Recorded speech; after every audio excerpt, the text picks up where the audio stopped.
Hi hello ನಮಸ್ಕಾರ ಸ್ನೇಹಿತರೆ. ಇಂದಿನ ಅನೇಕ ಮಾರುಕಟ್ಟೆಗಳಲ್ಲಿ ಈರುಳ್ಳಿಯ ಮಾರುಕಟ್ಟೆ ಬೆಲೆ ಯಾವ ರೀತಿಯಾಗಿದೆ ಅಂತಕ್ಕಂಥದ್ದನ್ನು ಈ ಒಂದು ವಿಡಿಯೋದಲ್ಲಿ ಸಂಪೂರ್ಣವಾಗಿ ನೋಡ್ತಾ ಹೋಗೋಣ ಸ್ನೇಹಿತರೆ. ಮೊದಲಿಗೆ ಬಾಗಲಕೋಟ್ ಮಾರುಕಟ್ಟೆಯಲ್ಲಿ ಒಂದು ಕ್ವಿಂಟಲ್ ಈರುಳ್ಳಿ ಬೆಲೆ 600 ರೂಪಾಯಿದಿಂದ 2200 ರೂಪಾಯಿ ತನಕ ಇರುವಂಥದ್ದು. ಹಾಗೆ ಕೊಲ್ಲಾಪುರ ಮಾರುಕಟ್ಟೆಯಲ್ಲಿ 1500 ರೂಪಾಯಿದಿಂದ 1900 ರೂಪಾಯಿ ತನಕ ಇರುವಂಥದ್ದು.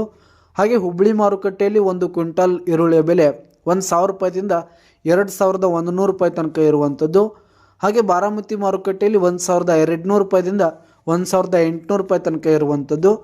ಹಾಗೆ ಪುಣೆ ಮಾರುಕಟ್ಟೆಯಲ್ಲಿ ಒಂದು ಕ್ವಿಂಟಲ್ ಈರುಳ್ಳಿಯ ಬೆಲೆ 1000 ರೂಪಾಯಿದಿಂದ 1850 ರೂಪಾಯಿ ತನಕ ಇರುವಂಥದ್ದು. ಹಾಗೆ ಬಿಜಾಪುರ ಮಾರುಕಟ್ಟೆಯಲ್ಲಿ 1800 ರೂಪಾಯಿದಿಂದ 1900 ರೂಪಾಯಿ ತನಕ ಇರುವಂಥದ್ದು. ಹಾಗೆ ಗುಲ್ಬರ್ಗ ಮಾರುಕಟ್ಟೆಯಲ್ಲಿ ಒಂದು ಕ್ವಿಂಟಲ್ ಈರುಳ್ಳಿ ಬೆಲೆ 1200 ರೂಪಾಯಿದಿಂದ 2100 ರೂಪಾಯಿ ತನಕ ಇರುವಂಥದ್ದು. ಹಾಗೆ ಬಾದಾಮಿ ಮಾರುಕಟ್ಟೆಯಲ್ಲಿ ಒಂದು ಕ್ವಿಂಟಲ್ ಈರುಳ್ಳಿಯ ಬೆಲೆ 1000 ರೂಪಾಯಿದಿಂದ 2000 ರೂಪಾಯಿ ತನಕ ಇರುವಂಥದ್ದು.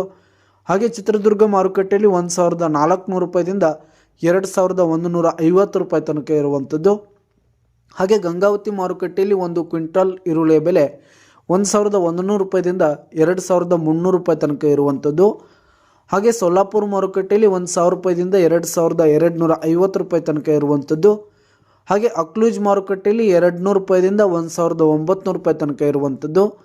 ಹಾಗೆ ಸಾಂಗ್ಲಿ ಮಾರುಕಟ್ಟೆಯಲ್ಲಿ ಒಂದು ಕ್ವಿಂಟಲ್ ಈರುಳ್ಳಿಯ ಬೆಲೆ 600 ರೂಪಾಯಿದಿಂದ 2100 ರೂಪಾಯಿ ತನಕ ಇರುವಂಥದ್ದು. ಹಾಗೆ ಬೆಂಗಳೂರಿನ ಅನೇಕ ಮಾರುಕಟ್ಟೆಗಳಲ್ಲಿ 600 ರೂಪಾಯಿದಿಂದ 2450 ರೂಪಾಯಿ ತನಕ ಇರುವಂಥದ್ದು ಸ್ನೇಹಿತರೆ.